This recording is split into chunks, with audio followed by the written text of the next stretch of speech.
Amen. Que Dieu appelle quelqu'un, amen. N'hésitez pas à répondre à cet appel. Gloire à Dieu. Amen. Ce matin, je suis content. Amen. Je suis content d'être là, moi. Alléluia. Vous savez, des fois, on dit je vais au culte. Ça veut dire quoi, je vais au culte? J'ai sur ma chaise, là, je posais la question, mais tu vas au culte, c'est quoi je vais au culte? C'est même pas biblique. Je vais rencontrer Dieu pour lui rendre un culte. Et je suis content ce matin de venir rencontrer Dieu. Je n'aurais pas voulu me laisser ma place pour quoi que ce soit. Je suis venu avec mes frères et sœurs. Amen. Rendre un culte à Dieu. Amen. Qui lui soit agréable. Je vais essayer, on va essayer, les frères, qui lui soit agréable. Peut-être on ne va pas faire tout ce qu'il faut, mais on va le laisser conduire ce matin. Gloire à Dieu. Amen. On ouvre la parole de Dieu pour Amen. ceux qui l'ont. Je vois que tout le monde l'a. Presque. Venez avec les Bibles, les frères, c'est bien. Vous pouvez venir avec les Bibles. Matthieu 11, verset 29. Ah, parce que vous avez la Bible là, hein, vous êtes coquin, hein? Matthieu 11, verset 29.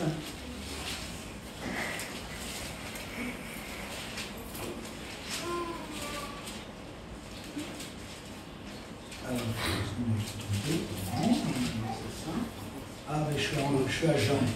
Excusez-moi. C'est bien Matthieu. Matthieu 11, verset 29.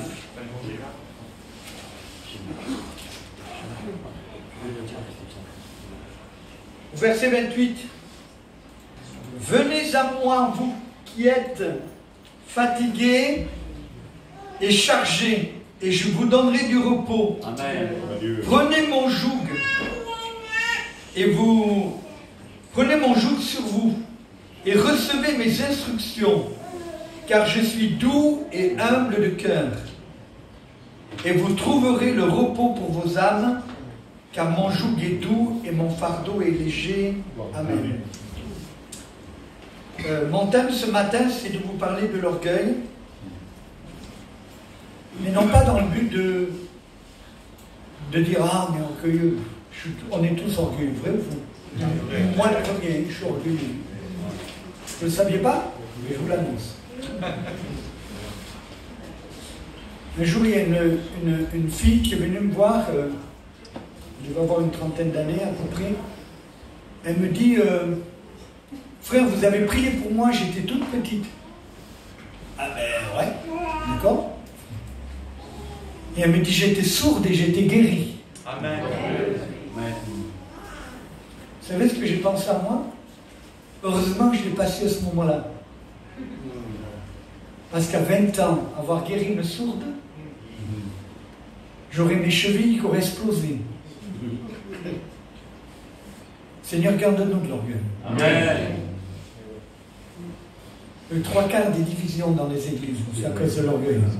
Amen. Amen. 3/4 des disputes de pasteurs, c'est à cause des orgueils. Bon, faux. Amen. C'est vrai, Seigneur. Bien des choses. Le 3/4 des problèmes de couple, souvent, c'est l'orgueil. On a parlé hier de prier ensemble, les couples. Et souvent, on ne le fait pas, mais c'est par orgueil. Excusez-moi, hein. Je vous aime. Alléluia. Et qu'on ne veuille pas, l'orgueil est là et on le retrouve partout. Et ça divise tout, ça fait du mal. Quel est le père de l'orgueil? C'est le mauvais. Il a vomi l'orgueil sur l'humanité. Excusez-moi l'expression, mais c'est ça. Amen. Pourquoi il y a eu le premier meurtre entre Caïn et Abel? C'est à cause de quoi? À cause de l'orgueil. Et ça descend de génération en génération. Et aujourd'hui, on en est au même point. Et c'est dommage parce que nous avons une vie nouvelle, une nouvelle nature. Alors il nous faut combattre cela. Il nous faut combattre l'orgueil. Mais je ne suis pas là pour vous reprendre. Non, pas ce matin, je n'ai pas envie. Je suis là pour vous exhorter, pour vous encourager, pour vous bénir de la part de Dieu. Et je voudrais qu'on ouvre la parole de Dieu dans Éphésiens au chapitre 2. Non, je vous dis des bêtises encore. J'ai une petite ce matin. Je vais mon papier. Donc, gloire à Dieu. Amen.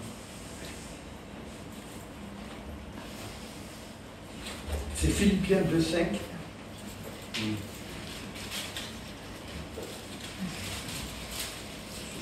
Ah, le voilà. Philippiens 2,5. Il nous a dit ces paroles que vous connaissez tous.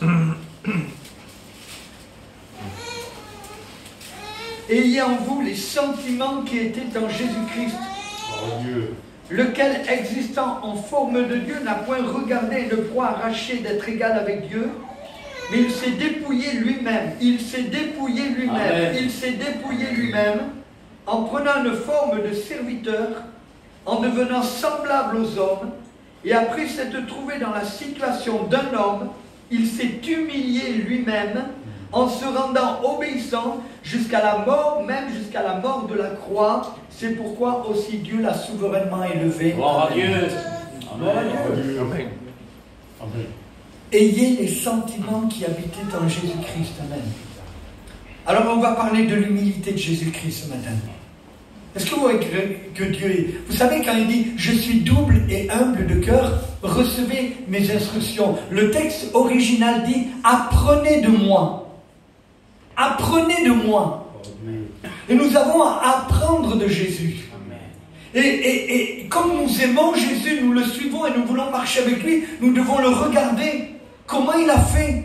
Je ne veux pas simplement voir Jésus comme sauveur, mais je veux l'avoir comme Seigneur. Amen. Le problème dans nos églises, c'est qu'on a beaucoup de gens qui s'attachent à un Jésus sauveur, mais qu'on n'a pas un Jésus Seigneur. Et il veut être le sauveur et le Seigneur de notre vie. Amen. Et chers amis, si le Seigneur, je veux le suivre, si je m'appelle disciple, un disciple, c'est celui qui fait ce que son maître fait. Amen. Un disciple, c'est celui qui se conforme à son maître. Un disciple, c'est celui qui regarde faire son maître et qui apprend de son maître et qui fait pareil que son maître. Et nous sommes appelés des disciples. Amen. On veut être des disciples, mais on ne veut pas en payer le prix. Et il y a un prix à payer. Mais regardez ce que Jésus a fait. Moi j'aime Jésus. Il n'est pas né dans une condition normale. Il fallait qu'il naisse d'une façon particulière. Amen. Il est né avec une femme qui s'appelait Marie. On est en Orient. Et Marie est là dans la présence de Dieu. Un ange lui apparaît. Et lui dit, Marie, le Saint-Esprit va tomber sur toi et tu vas être enceinte. Mais imaginez-vous, elle est jeune fille. Elle est fiancée. On est en Orient. Qu'est-ce que les gens vont dire d'elle? Qu'est-ce que les gens vont penser d'elle? Ils vont dire, mais qu'est-ce qu'elle a cette fille-là? Elle est enceinte. Et pourtant elle est que fiancée. La renommée qu'il va avoir sur elle, elle le sait. Les gens vont se moquer d'elle. Les gens vont la traiter, excusez-moi, de traîner. Les gens vont avoir tout un tas de choses contre elle. Mais elle accepte. Amen. Elle s'humilie et elle accepte. S'il faut être rejetée, mais elle veut obéir à la parole de Dieu. Amen. Il fallait que Jésus naisse dans de telles conditions. Joseph, son fiancé, le sait. C'est sa promise. C'est sa promise. C'est celle qui, depuis des années, lui était promise. Et il apprend, chers amis, il apprend, ce gars-là, que sa fiancée est enceinte. Imaginez-vous le cinéma. Mais il était déçu, le gars. Mais qu'est-ce qu'elle m'a fait? Mais il est humble de cœur. Alors qu'est-ce qu'il fait? Il veut rompre avec elle secrètement pour ne pas la diffamer. Quel couple humble, Seigneur. Jésus ne pouvait naître qu'au milieu d'un couple humble. Ses parents devaient être humbles. Regardez, on ne parle jamais, très peu de son père biologique. On parle pas de son père adoptif plutôt. On parle très peu de Joseph. Quelle humilité dans ses parents. Il fallait que Jésus naisse là. Dieu avait choisi ce couple qui était humble. Seigneur, si tu veux que Dieu te choisisse, il faut que tu sois humble. Cherche l'humilité. L'humilité, c'est un désir.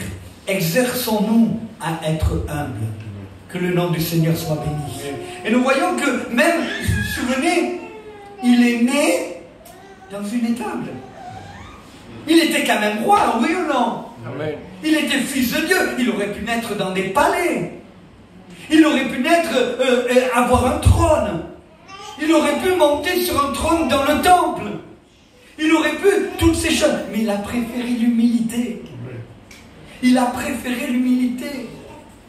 Souvenez-vous de Jean-Baptiste qu'on parlait hier, qui a dit ces paroles, il faut que je diminue. Enfin, il préfère s'humilier. Seigneur, donne-nous à être humble. Chasse toute espèce d'orgueil de notre vie, Seigneur. Amen. Parce que ça fait du mal. Parce que ça détruit.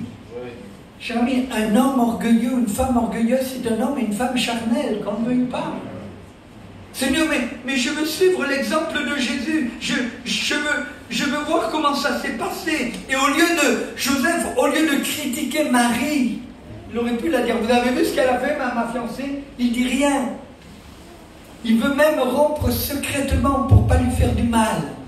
Seigneur Jésus, Seigneur Jésus, combien si nous, quelqu'un fait de mal à l'église, on le défonce. On lui fait un CV afin qu'il soit diffamé pour toujours. Seigneur Jésus, que celui qui est debout prenne garde de ne pas tomber. Amen. Amen. Aimons les frères, bien-aimés. Aimons les frères. Alléluia. Aimons les frères. Alléluia. Aimons les frères. Mon père spirituel, je nomme pas son nom, qu'importe, mais mon père spirituel, quand il voyait un rétrograde dans un bar, il rentrait dans le bar, il arrêtait sa voiture, il rentrait dans le bar, il allait le sortir et l'emmenait à la réunion. Aimons les frères. Amen. Aimons-nous les uns les autres. Ce n'est pas des mots, c'est une réalité. Et pour cela, il faut de l'humilité. Amen. Il faut de l'humilité, bien-aimés. Que son nom soit béni. Vous savez, je vais souvent en Roumanie. Et là, j'ai un ami qui, je suis depuis des années, je le connais depuis les années 90, un pasteur connu dans le monde entier. Il prêche dans toutes les églises du monde entier, on l'invite pour les séminaires. Et quand il vient avec moi, dans les peuples gitans là-bas, cher ami, où c'est la pagaille, cher ami, avant la réunion, c'est lui qui ramasse les papiers. C'est lui qui prépare la réunion. C'est lui qui fait les choses. Il est connu dans le monde entier. Et chaque fois que j'y vais, je reçois une baffe. Je reçois une gifle. Je me dis, mais Seigneur, cet homme-là, mais c'est pas normal qu'il le fasse. Et mais lui, il se plaît à le faire. Alléluia. Il se plaît à le faire. Amen, amen, amen. Que Dieu nous aide à être des gens doux et humbles de cœur. Amen. Amen. Jésus est né comme cela et c'est quand même extraordinaire. Regardez un peu, parlons un peu des disciples de Jésus. Est-ce que c'était des petits saints, les disciples de Jésus? Non, ils étaient de la même nature que nous. Et Jésus a eu des problèmes avec 12 qu'il avait. Alors imaginez-vous ici 50 qu'on est, si on n'a pas de problème, c'est pas possible. Il y en a un, il veut être le plus grand. Ils se disputent entre eux. Quel est le plus grand? C'est qui le plus grand? C'est qui? J'essaie de les entendre. Il prend un petit enfant, là, je sais pas, il est au milieu. Il dit, excusez-moi, c'est moi qui brode. Bande de rigolos, il dit. Si vous ne redevenez pas comme ce petit enfant, vous n'êtes même pas digne de rentrer dans le royaume de Dieu. Bah, première gifle qu'ils reçoivent. Amen. Après, il y en a un autre qui vient. La mère de Jacques et de Jean. Elle vient devant Jésus. Jésus, écoute-moi là, Jésus. J'ai une requête à te faire. Je veux que mon fils soit à ta droite quand tu seras dans le ciel et l'autre à ta gauche. Il dit, Jésus, mais c'est pas moi qui décide, c'est mon Père qui décide qui est dans le ciel. Et les autres, en écoutant la mère, et voyant les disciples, ont été indignés. Imaginez-vous l'ambiance qui commence à avoir parmi les disciples. Un qui veut être le premier, les autres qui veulent être dans le ciel à côté de Jésus. Imaginez-vous les disputes. Imaginez-vous les problèmes.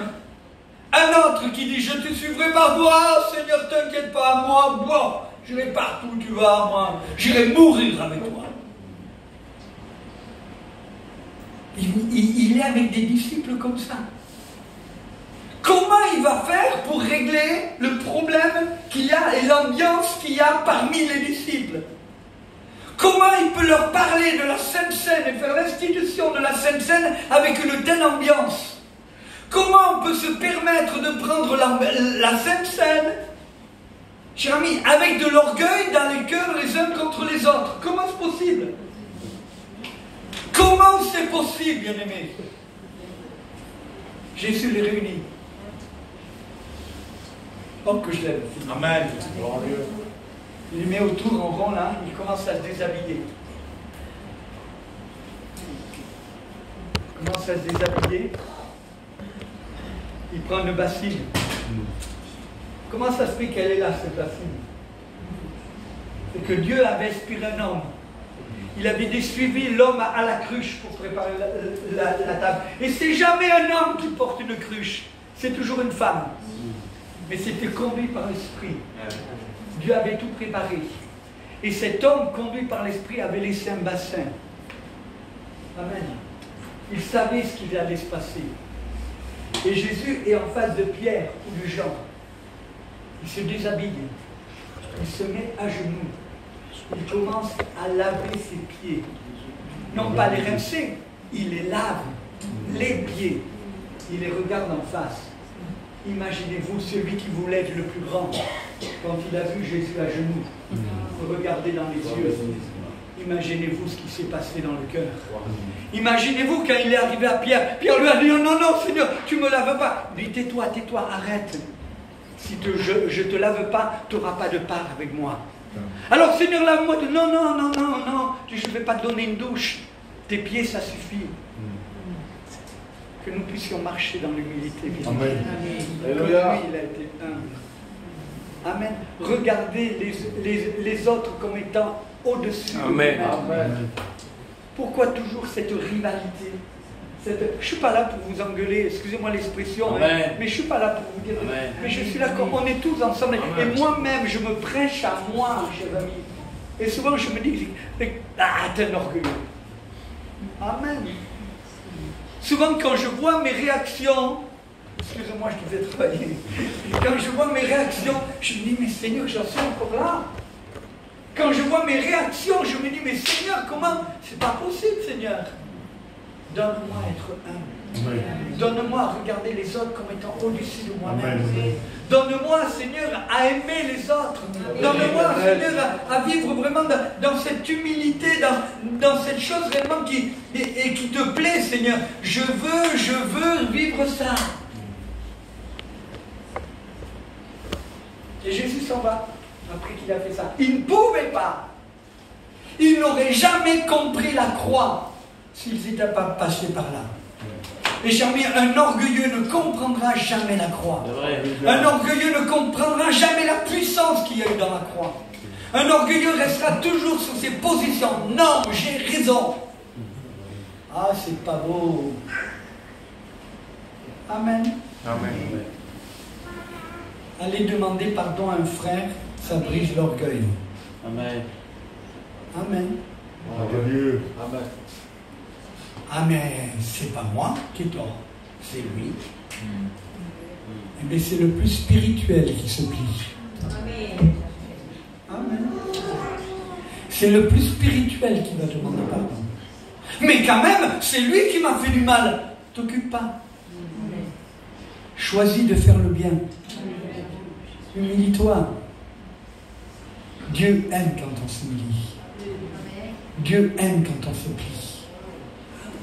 Et cher ami, arrive le moment où il se lève, il va où? Gethsémane. Il pousse le petit portillon, il rentre. Ceux qui ont été en Israël, peut-être savent. Il pousse le portillon, il rentre dans Gethsémane. Gethsémane, ça veut dire pressoir à huile. Et cher ami, il y a une pierre qui était comme ça, une pierre horizontale, et une pierre qui était comme ça. Et on mettait des olives là, et ça pressait. Et Jésus a été pressé. Amen. Il a pu dire à ses disciples, mon âme est triste jusqu'à la mort. Il sentait des angoisses. Oui, Jésus est angoissé. Il est arrivé dans le jardin de Gethsémane et quand il s'est projeté par terre, je dis bien quand il s'est jeté par terre, la face contre terre, que Dieu nous aide. Apprenez de moi. Jésus, j'ai besoin des fois de me jeter la face contre terre. Amen. La Bible nous dit que le combat a été tellement intense que sa sueur sont devenues des grumeaux de sang. Il était en train d'être écrasé. Amen. Pourquoi? Parce qu'à la croix, on parle souvent de ces douleurs physiques. Et on ne parle pas assez de ces douleurs spirituelles. Jésus a souffert spirituellement. Pourquoi? Parce qu'il nous disait que quand il a été tenté dans le désert, le diable attendait une occasion favorable pour aller encore le tenter. Et c'est là qu'il allait le tenter. C'est là qu'il allait lui dire, arrête, rebelle-toi contre Dieu. C'est là où les puissances des ténèbres étaient contre lui. C'est là où il y a eu un combat. Regarde tout ce que tu as fait, ça ne vaut pas la peine. Les gens ne te veulent pas, les gens t'ont rejeté, ils t'ont tous abandonné. Arrête. Les démons étaient là pour le harceler.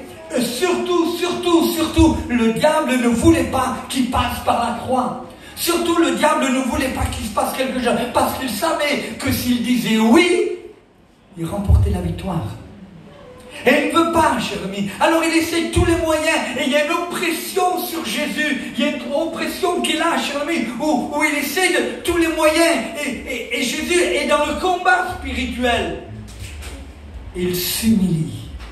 Non pas ma volonté, mais la tienne. Seigneur, mon Père, combien de fois nous voulons vivre notre vie comme bien nous semble. Au lieu de dire, Seigneur, que ta volonté s'accomplisse dans ma vie. Je veux faire ta volonté. Je veux accomplir ta volonté. Et là, cher ami, une fois qu'il est là, et que réellement cette oppression est là, cher ami, il y a quelque chose de glorieux qui se passe. Il y a quelque chose de béni qui se passe. On l'emmène à la croix, mais ça y est, pour lui, la victoire est déjà prise. Mais il lui reste juste quelque chose à finir, chers amis. La Bible nous dit que, dans Colossiens, vous le lirez, que l'acte qui nous condamnait, amen, il l'a cloué à la croix. Amen. Et que les puissances qui nous condamnaient, il les a clouées à la croix. Chers amis, il fallait qu'il arrive jusqu'au bout. Et là, ils avaient peur, ils ne voulaient pas qu'il arrive jusqu'au bout. Il ne voulait pas, mais lui, il s'est soumis. Alléluia. Il s'est écrasé. Et il est monté sur la croix. Cher ami, le diable aurait voulu qu'il crie, j'arrête, stop, c'est fini, je ne veux pas y monter. J'arrête. Mais il est monté. Et au moment où tout le monde s'attendait, surtout les puissants des ténèbres qui le harcelaient, il disait, je pourrais même appeler une légion d'anges pour me sauver. Mais il dit rien. Il ne dit pas un mot. Comme une brebis muette devant ceux qui l'attendent, il ne dit pas un mot. Il se laisse clouer. Il n'a pas regimbé. Vous avez vu une brebis? Est-ce que vous avez vu comment ça marche, une brebis?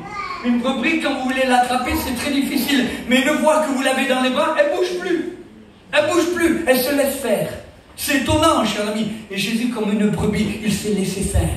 Il s'est laissé clouer. Il s'est laissé humilier. Et cher ami, c'est terrible, cher ami. Et en plus, il y avait des démons en bas qui étaient agités par des hommes qui disaient, si tu es fils de Dieu, descends de la croix. Il aurait pu descendre. Il aurait pu lui dire, j'arrête tout, c'est bon, c'est fini. Et beaucoup sont venus pour l'insulter. À toi qui voulais faire tant de choses, mais regarde où tu es aujourd'hui. Mais il dit rien. Et le moment où tout le monde s'attendait à ce qu'il crie et qu'il dit non, j'abandonne, c'est là qu'il commence à crier et dit tout est accompli. Amen. Ma soeur, mon frère, tu es dans un combat spirituel. Tu es un combat où tu sens que les puissances des ténèbres t'attirent et te font du mal. crie simplement ce matin, tout est accompli.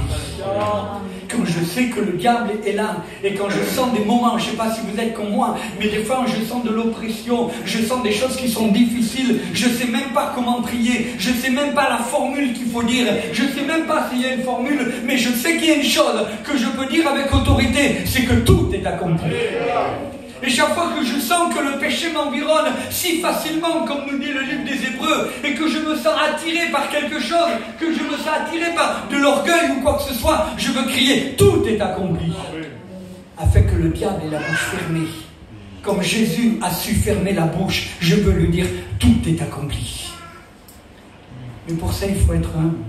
Il faut reconnaître ce que nous sommes. Je me souviens, j'avais fait un culte à l'église, un culte béni. Amen. Ça arrive, hein?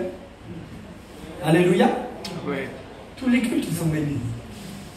Et j'étais sorti, j'étais fier de moi. Amen. Gloire à Dieu.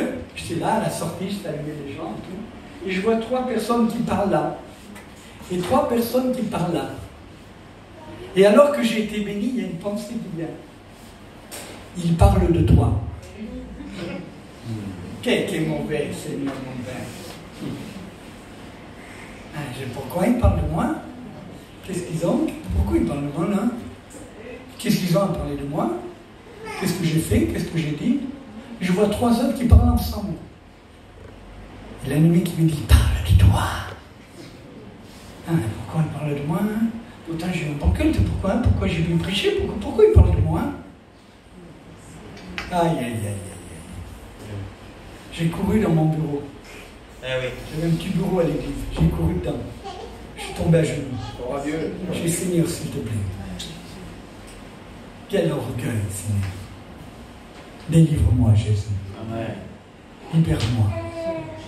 J'ai senti la présence de Dieu. Je suis sorti de mon bureau, j'avais envie de les embrasser. Et ils ne parlaient pas du tout de moi.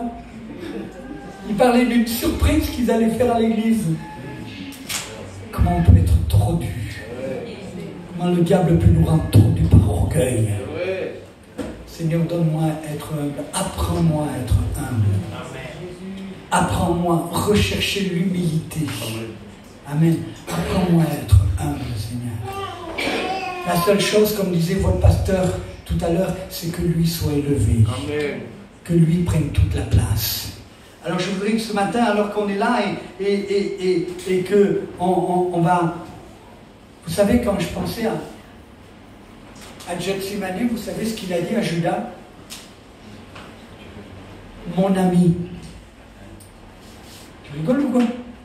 Il va te tuer. Mon ami.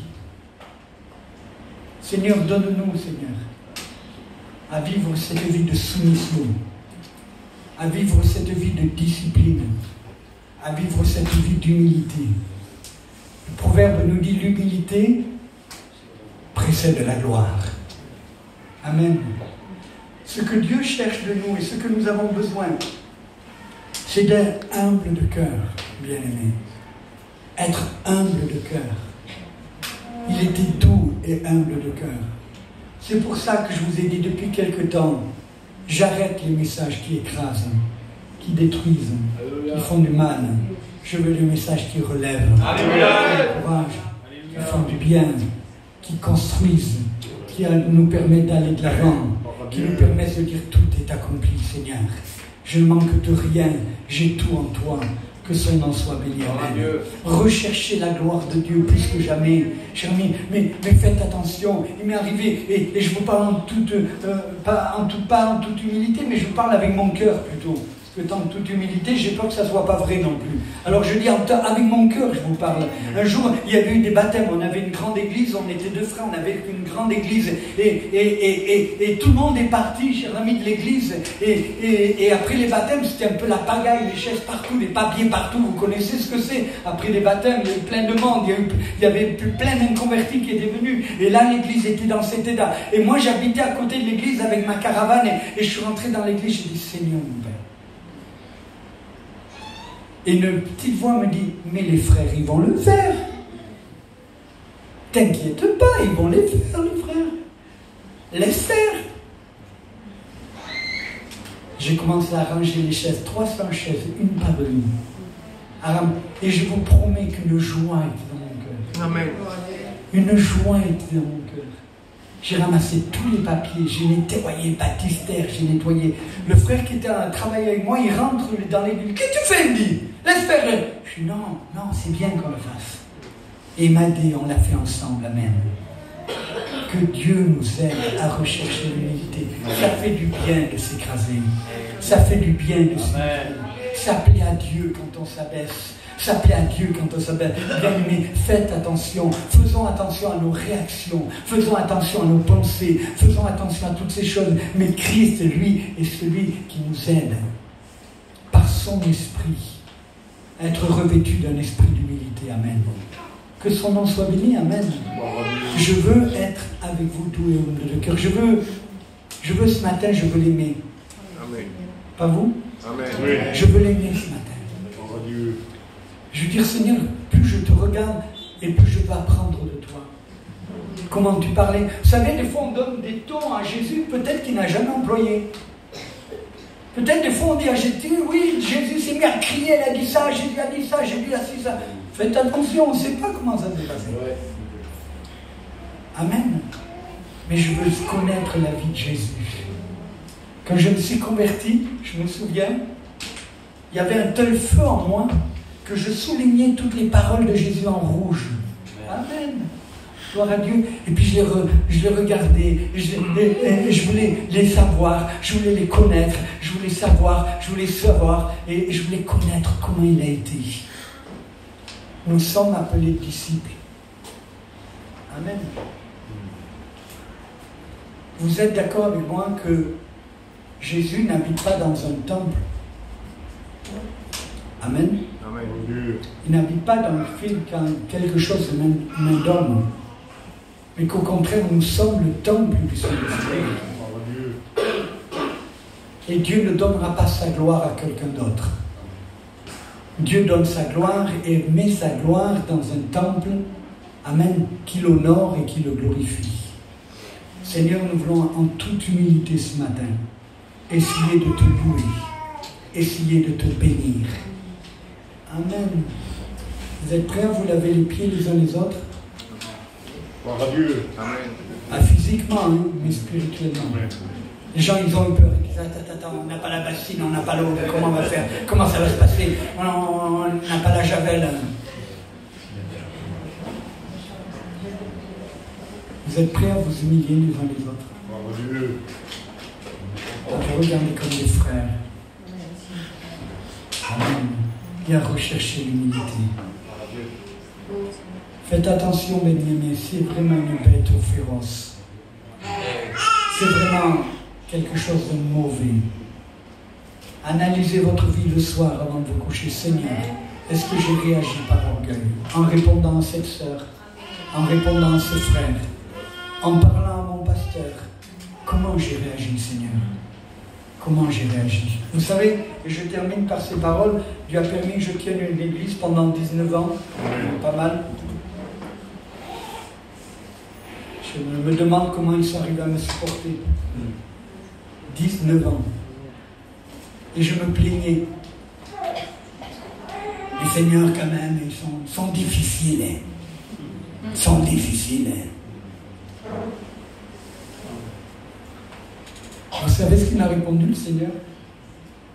Mais toi, tu es difficile, tu es difficile. Alors j'ai reçu encore une gifle. J'ai dit, Seigneur, je te loue pour l'église que tu m'as donnée. Amen. Gloire à Dieu. Comme je dis souvent, je me serais fait mon église à moi, j'aurais pris que des gens qui m'aimaient. Comme ça, j'aurais pas de problème. Que ma famille, encore avec la famille, des fois, c'est pas toujours. Mais j'aurais pris que des gens qui m'aimaient dans l'affaire. J'aurais jamais eu de problème. Mais Dieu a permis de mettre des pions différents, des gens différents, afin de nous frotter les uns contre les autres. Alléluia. Alléluia. Amen. Amen. Gloire à Dieu. Parce que c'est ça son peuple. Diversité de pensée, diversité pour réunir le tout en un. Amen. Un corps qui le glorifie. Que Dieu soit béni. Amen. Ce matin, je ne sais pas comment vous êtes, mais moi j'ai envie de venir et j'ai envie de le rencontrer ce matin. Amen. Et de lui dire, Seigneur, je ne veux pas te dire, je prie tant, je fais tant. Pas, tais-toi. Va te promener.